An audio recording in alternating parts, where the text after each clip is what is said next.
So we've been talking this month about the law of circulation, the flow of life's good. The flow of life's good. One of the things that I often get tripped up on is reacting to the fact that some things don't feel very good. And so how can I call them good? I mean, that's just ridiculous. I'm trying to put a round feeling into a square idea, or a square feeling into a round idea. Something is amiss. Something doesn't fit. But the law of circulation and the principles of the universe say that there is only flow and there is only good. So when I share those words with you, what comes up for you inside? Maybe, yeah, I can kind of intellectually see where you're going with that. But, I have a lot of experience in my life that doesn't feel very good. So how can it be good? How can you call it good?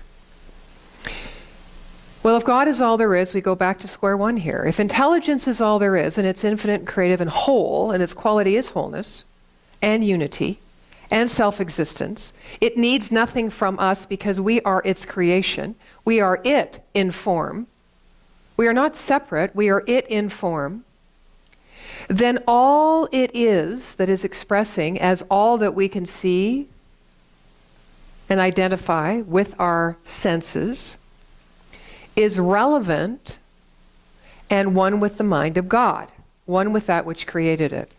This is extremely important to understand when we're speaking about this idea that we are going to today around the differences between non-attachment and detachment. It's important to understand because as we are, life is being us. As we are. Doesn't matter what we're thinking, doesn't matter what we did yesterday, doesn't matter about the future plans that don't look like they're going to happen. It doesn't matter about the last thing you wish you could have taken back to someone you love.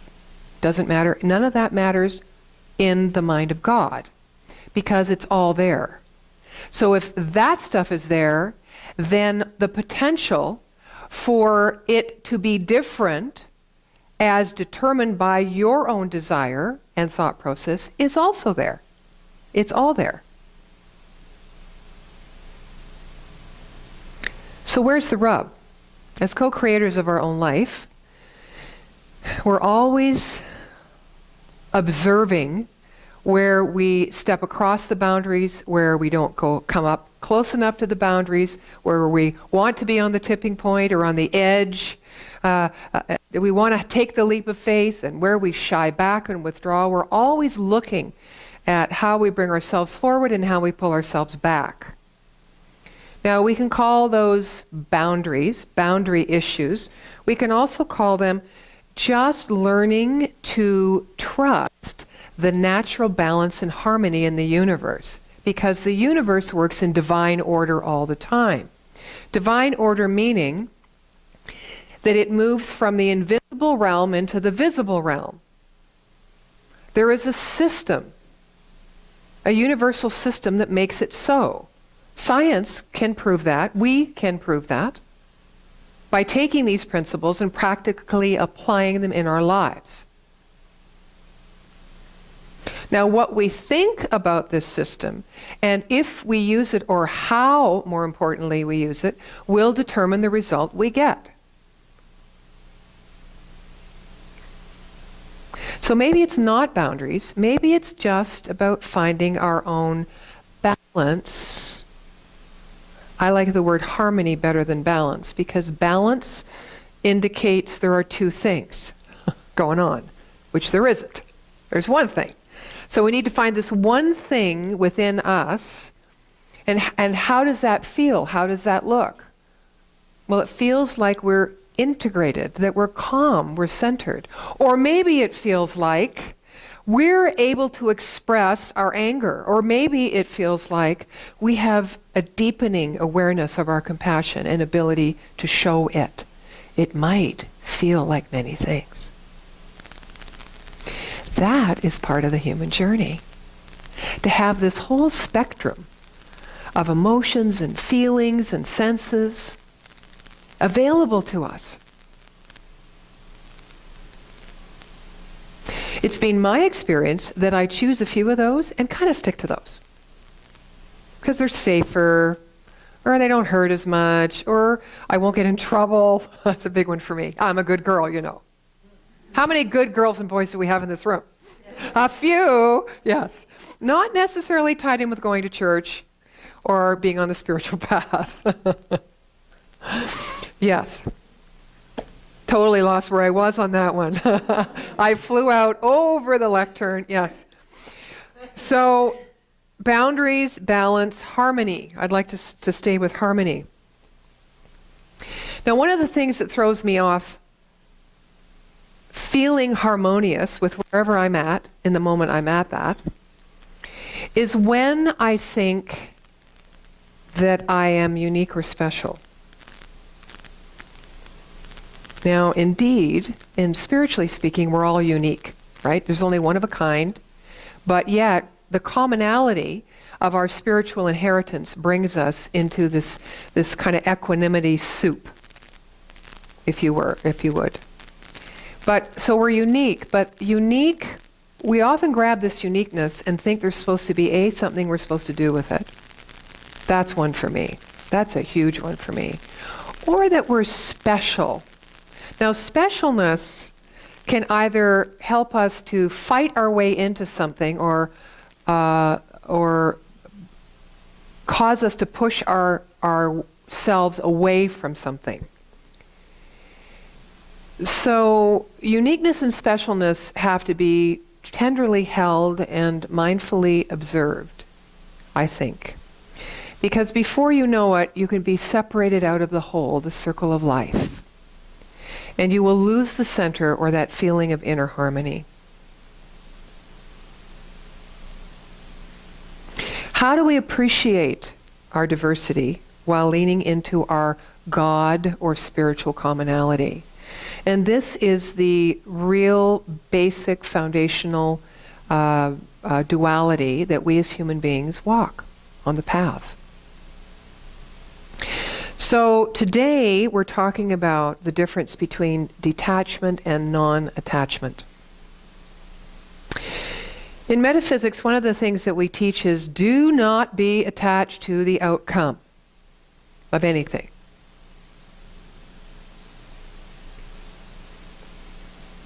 Now, an old school of thought might say, don't get your hopes up, then you won't be disappointed. Now, these are two very different things. Very different things. Because metaphysics says, yes, it's not about hope, but it's about expectancy. Now, that's different. Hope means that maybe life will do it to you. Maybe life will bring you a gift when you least expect it. You'll be surprised. You'll be showered with goodness or wealth or love. That and hope, by virtue of itself, although it's a great step into faith, I don't want to discount that. Because hope brings you a little more out of where you are. It helps you reach a little further and open a little further. And hang in the game when times are the toughest. So hope is not a bad thing. But in metaphysics, we talk about expectancy based on the fact that life and our good is not outside of us, but it flows through us and as us. So we take a very prominent, key, and vital role to the outcome and the results that we create in our life. You see where hope doesn't fit in that picture, right? But trust fits in that picture. Responsibility fits in that picture. Self-responsibility. One of the downfalls of being attached to the outcome of our plan or our gift, the giving of our gift, or the dream that we have in our heart, is that sometimes when we don't get it like we think we want it, we pull back, we disengage from life in an unhealthy way. We separate ourselves out. That's what I mean by unhealthy. We start thinking and increasing our ideas of separation and lack of worth. Often that happens very subtly. Some of you are aware of it. It's something common to all of us, because that idea of separation is born and bred into us from generation after generation, from authority after authority, from system after system, and from religion after religion. It's born there. And it's tough to dig up, to get at that root, right? So we need to start turning our minds to principles that operate in this universe that are all about energy, quantum physics, metaphysics, and see we're an energetic being and how we fit into this universe and that we're one with it. In order to start allowing ourselves to see beyond what our wants are in this world of ours, in the body of our affairs, and move into a different realm of possibility where all is created that lives within us. This we call the absolute realm, the causal realm that is back of all life, or if some of you wish to call that God, God, mind, intelligence. Yes, that is it. So it's like we need to pull ourselves or detach ourselves from this world to move ourselves into that realm in mind, body, soul, and spirit, and find our harmony of life and center ourselves in that so that we can engage fully in the world. That's not an oxymoron. We need to detach ourselves from the world and lean ourselves in and open to and play with and work with and connect with the absolute realm of intelligence so we can be in the world physically and not have attachment to outcomes.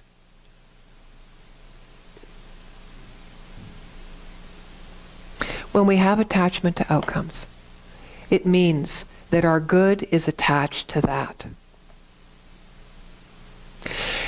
It is not. That is an expression of our good, reflecting back to us in the same energetic vibration as it was created in our own mind, soul, heart, and being, and it's just there. It's a mirror reflection. This isn't the source. This is the source. Ah, so wonderful. So wonderful. I don't need hope to get me out of bed. I need that truth that I remind myself of to get me up when I feel like lying there. Because it's within me. It's within me to do. It's within me to be. It is right here. I find that our thoughts and feelings, when we own them through our mindfulness and expression, when we own them, we can take responsibility for our role then as co-creators of our reality. When we aren't aware of this truth or this principle of life, of all life, we fall into the seductive patterns to escape what we don't want to see or feel, thereby handing over responsibility for our circumstances. And we end up right back where we were before we remembered this truth, which was attached to the outcome. It is a process. It's all about awareness of who and what we are. It's about doing that spiritual practice or taking that action in mind in order to ground ourselves more and more and more in that truth. There is a lot of failure in methodology, right? In different practices or processes, but there's never a failure in principle. These natural laws you can count on. Law of attraction, this is what I mean. Law of growth, law of correspondence, law of circulation. That which keeps this universe being a universe, which keeps everything alive in its multiplicity, which keeps evolution on track, which is moving forward, out and expanding, going on way, way, way beyond what has gone before. Sometimes we call that the mystery, and sometimes we call it our reality. And we can move from one plane to another plane. We are three-dimensional beings, but we also live in many realms at the same time.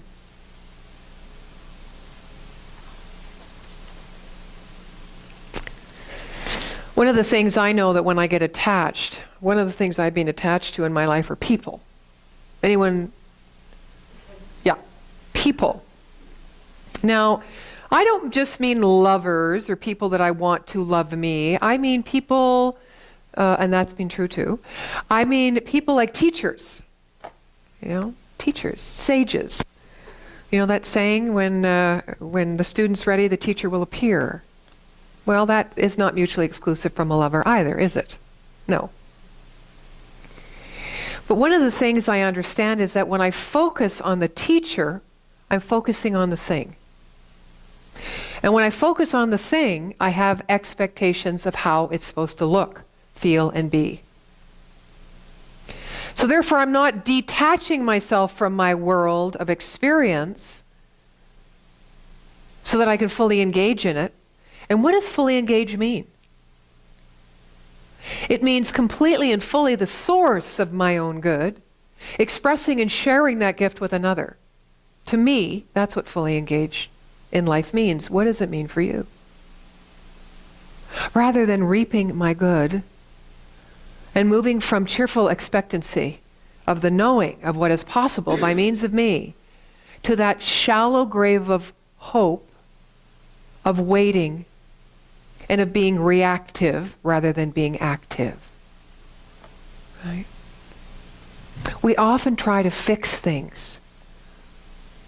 We rush in to fix things when nothing does need to be fixed, because everything is the perfect unfoldment of the full activity and intelligence of this universal mind moving through us in response to what we believe.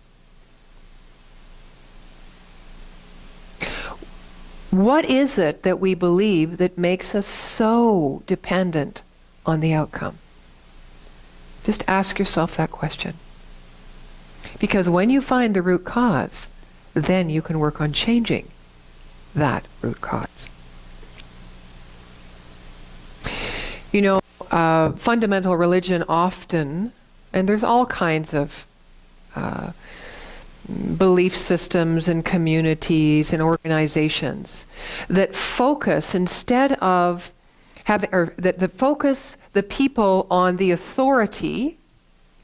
So it could be a priest, it could be a CEO, it could be whatever.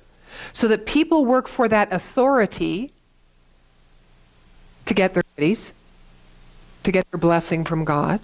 This is their association, rather than the authority turning the people into themselves where spirit exists.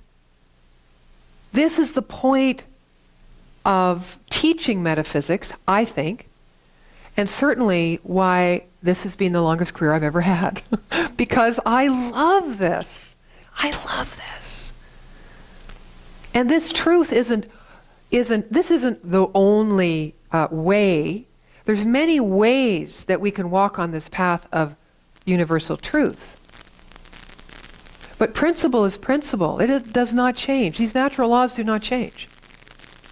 So find the harmony within yourself to start befriending, understanding, and applying these laws, these idea of these laws, which means they work through me, and who am I as the source of my supply in your own life.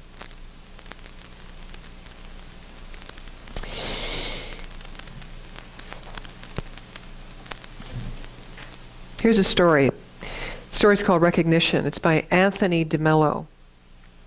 He's, I believe, the author of 1 Minute Wisdom.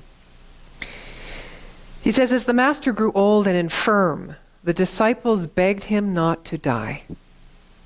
Said the master, if I did not go, how would you ever see? What is it we fail to see when you are with us? They asked, confused. But the master would not say. When the moment of his death was near, they said, "Please tell us, what is it we will see when you are gone?" Well, after a few moments of silence and with a twinkle in his eye, the master said, "All I did was sit on the riverbank, handing out river water. After I'm gone, I trust you will notice the river."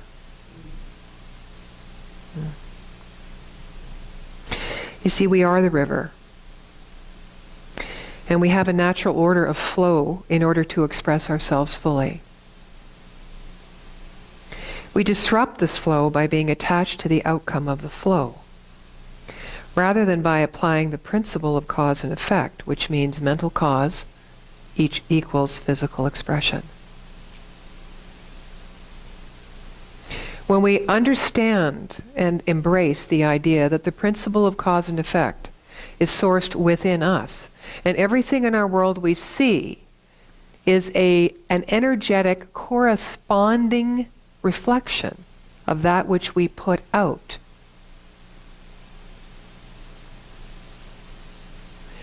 we will be able to live in harmony within ourselves and with others and with God of our understanding and with life.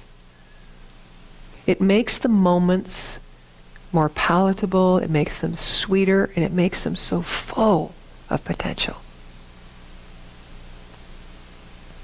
Detachment is the state of being objective. How can we be objective when we're attached to the outcome? And when we're not objective, we're not open to the fullness of potential. I don't even like to use the word solutions, but we can use them. The potential solutions to the calamity or the uncomfortableness or the pain or the struggle we might be feeling. We can't know ease unless we give over struggle. But how can we know ease if we're full of hope, yet not cheerful expectancy? You see, I begin to see. Every day I see more. Detachment is to be engaged with life while simultaneously not being attached to anything. And when we go through our daily lives, we often see those as fighting against each other. As I said, like a dichotomy, but they're truly not.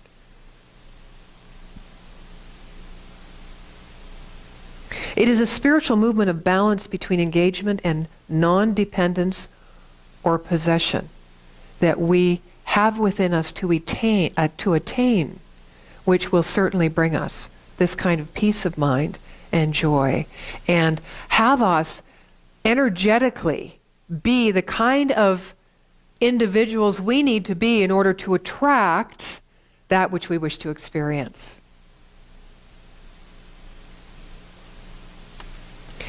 You see, it's not our mind so much. Our mind is a gateway to this possibility, but it's our soul that is able to function at this level, at this energetic frequency. It is our soul.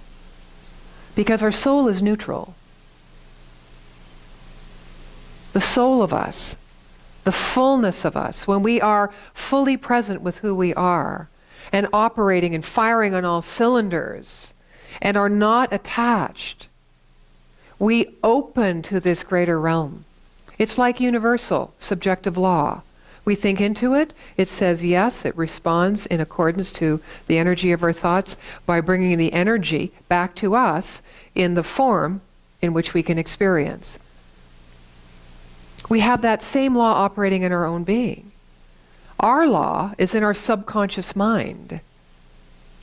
So if our subconscious mind is full of XYZ beliefs, and our conscious mind is full of ABC beliefs, and hopes to get some result when our subconscious mind, which is the creative medium of our experience, is somewhere else, you can see the futility, and we feel divided against ourselves.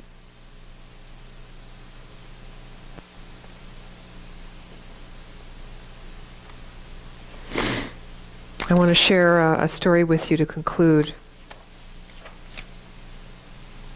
It's called The Train Ride.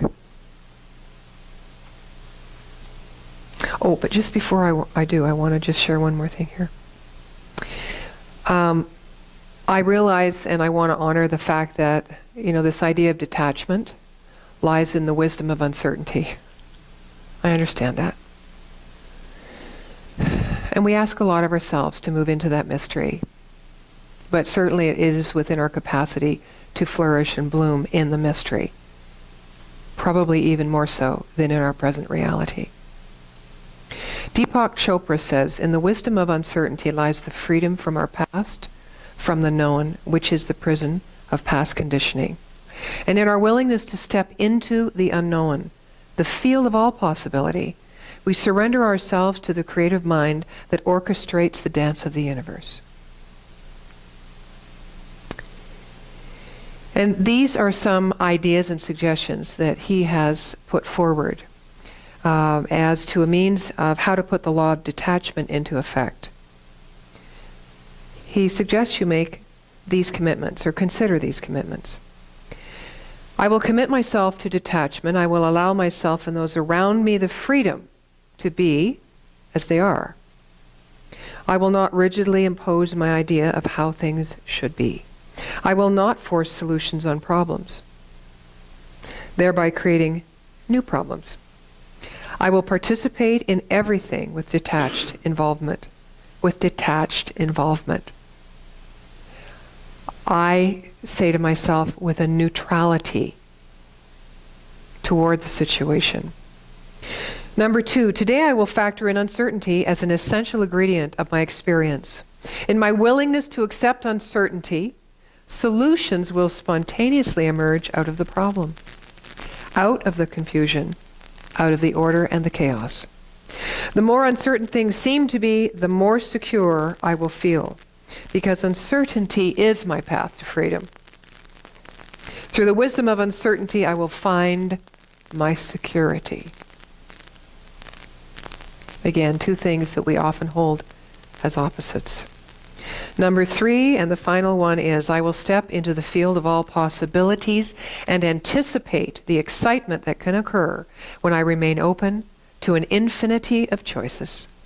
When I step into the field of all possibilities, I will experience all the fun, adventure, magic, and mystery of life. And now to the story. At birth, we board a train and meet our parents. We believe they will always travel by our side. However, at some station, our parents will step down from the train, leaving us on this journey alone. As time goes by, other people will board the train, and they will be significant. Siblings, friends, the love of your life, children, and many others. Some will step down and leave a permanent vacuum. Others will go unnoticed, that we won't realize even that they vacated their seats on the train. The train ride will be full of joy and sorrow, fantasy, expectation, hellos, goodbyes, and farewells. A successful ride requires having a good relationship with all passengers. We must give the best of ourselves. The mystery to everyone is, we do not know at which station we ourselves will step down. So we must live in the best way, love, with much love, forgiveness, and always offer the best of what we have to give. It is important to do this because when the time comes for us to step down and leave our seat empty, we should leave behind beautiful memories for those who will continue to travel on the train of life. All things come and all things go. It is the way of this infinitely intelligent and creative process.